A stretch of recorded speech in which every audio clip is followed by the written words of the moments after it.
Yo, what it is, man? Keep it G-Blog tapping back in, man. Before I get into the video, I need y'all to subscribe to the channel, hit that like button, and that notification bell so you get everything I drop. Now, excuse me, because my face is a little sore and I just had surgery. But I'm giving y'all updates to day 1 and 2 of NBA Youngboy trial. And all this information is coming from Mo Gambit. It seems like he's the only one that's close enough to the case. I don't know why that's saying Fishy, but I ain't talking about that on this video. But something's not sitting right with me on this case. For one, you got the day 1 of the trial, you got a juror saying that he was a fan of NBA Youngboy. He gets dismissed. Got a whole different perspective, so rock with me and listen to everything I'm saying before you make a determination. Because it's wild. Check it out. There's 1, 2, 3 witnesses. There was 3 witnesses. All right. The first witness was a cop. He was a great witness. I appreciate that member of the LAPD, sir. If you're watching this, shout out to you. He gave straight answers to the point. He was very direct, very confident. I appreciated him. He didn't really have much to say. I mean, what he said was, look, the way they caught Youngboy is, so they got a warrant. Now, once they get the warrant, they went to his cell phone company and they told the cell phone company, give up his GPS. And so they get pings saying where this guy's at. So that morning, like 20, 30 agents and officers all round up and they say, all right, we got his phone pinging. This is where he's at. He's at this house. So we're going to set up. And so one of the officers, the first officer who was there on the scene and had sort of monitored and set up a little surveillance area around the house, was the first guy to testify. He didn't really have a lot to say. He said that, look, I got to the spot. I was looking and the defense attorneys were like, yo, did you see how many other people went in and out the house? And he was like, nah, I don't remember none of that. You know, good for Youngboy because it shows that, you know, he is not aware, but there will be other witnesses who come in and show that other people had gone in and out of the house. That's all really that guy had to say, that I saw Youngboy drive out of the house, and then we followed him in our car. And really, that's not all he had to say. The second guy was an FBI agent.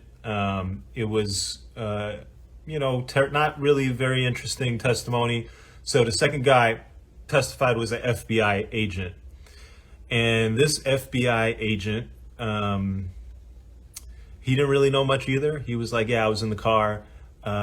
He confirmed, he serves to confirm that Youngboy was in that car. I don't think anybody's debating that Youngboy's in that car, but he testified that I saw him head on. I saw him from the side. I had a picture of him. I know that was him in the car.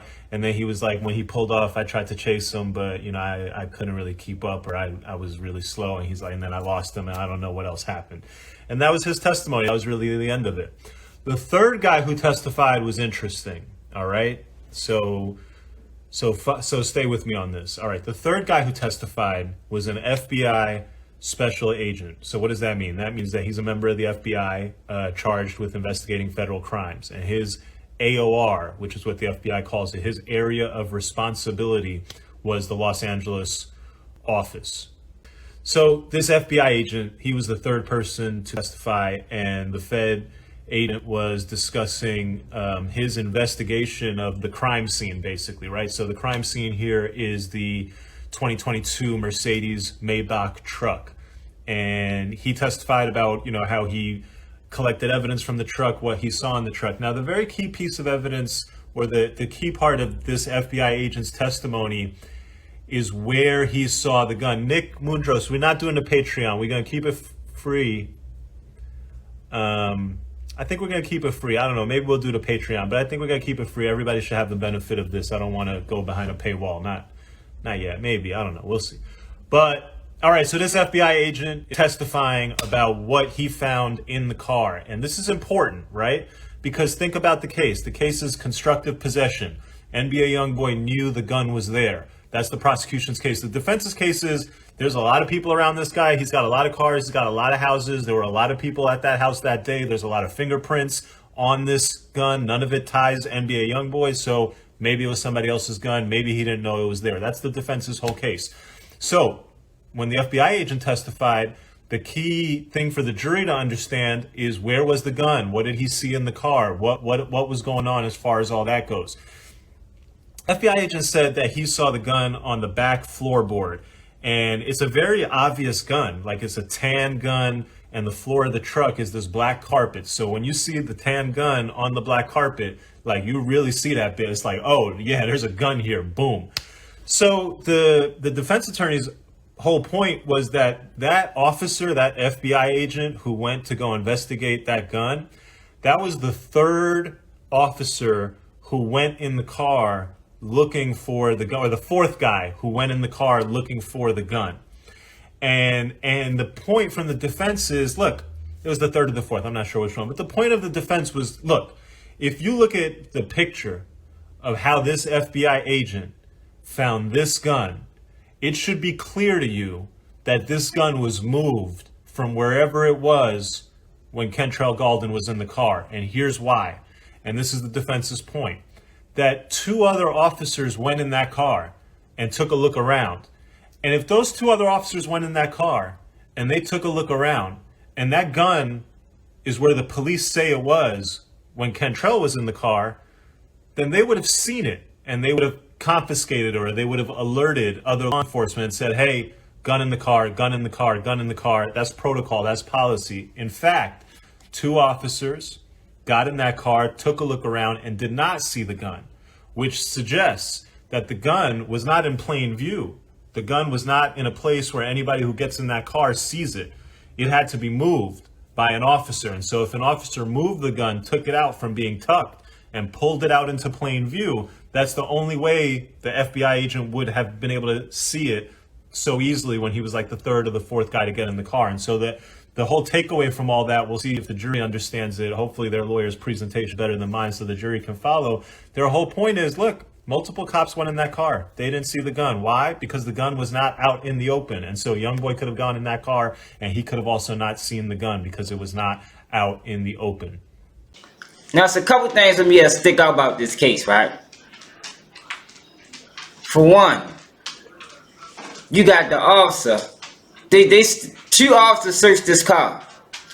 And then this third special officer, I'm using quotation marks, but y'all can't see me. He's a special federal officer, finds this gun. That's interesting, man. Because if anybody had their car ransacked by the police, that's exactly what they do. They ransack your shit. Rip everything up, throw stuff everywhere, break your seats. So how is it that the first two police officers couldn't find the gun? Was it not a gun there? And this other officer came and planted it? I ain't gonna lie, that's just same suspect. Then you got NBA Youngboy taking a picture with his puppy. He brought his puppy to court.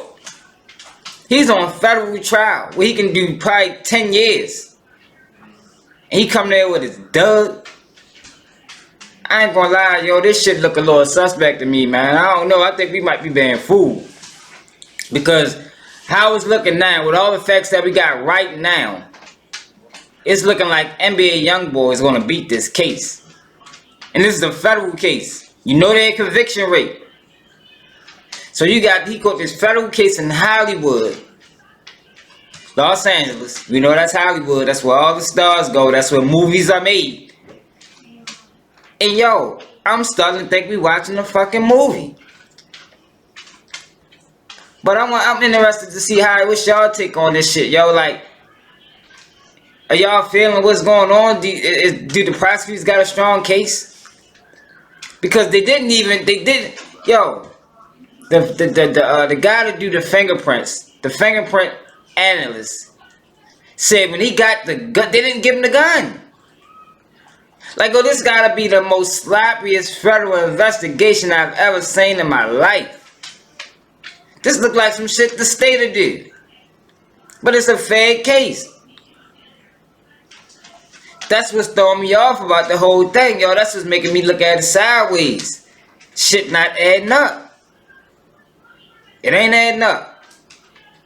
Then you got Mo Gambit. Gambit, how do you pronounce his name?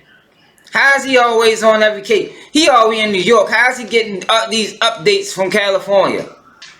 And you can't even have, it don't even have no media coverage because it's a federal case. So there's no cameras in the courtroom. But it's like he getting up-to-minute update anytime something happens. Every anything somebody say is coming through him as far as NBA Youngboy trial. I don't know, man. It's a little interesting, man. It's a little fishy to me, man. I could, hey, you know, I could be wrong. I could be thinking out all the way out the box. But I want to know what y'all think, man. Is this even a real case? Do prosecutors have a case? Are y'all feeling Youngboy's defense? Because the defense is basically saying he have a lot of cars. He have a lot of property. Along with the gun that they found majority belongings that didn't belong to him. Then you got this mysterious gun that got 5 other people's fingerprints on it, but not Youngboy's. Then you got the fingerprint analyst saying that when he didn't even get the gun, he just got the clip. Remember, this the feds. Let me know in the comments, man. Keep it G blogging, man. Make sure y'all subscribe. Baltimore, Baltimore, bitch, I'm reppin' Baltimore. Young street nigga, dope boy, I come from Baltimore. Baltimore, Baltimore, young niggas be shining on them dirt bikes, we be wildin', sellin' scramble out the houses. About to hit the block, you know it's trapping time. Gotta watch what I say, cause they might tap the line.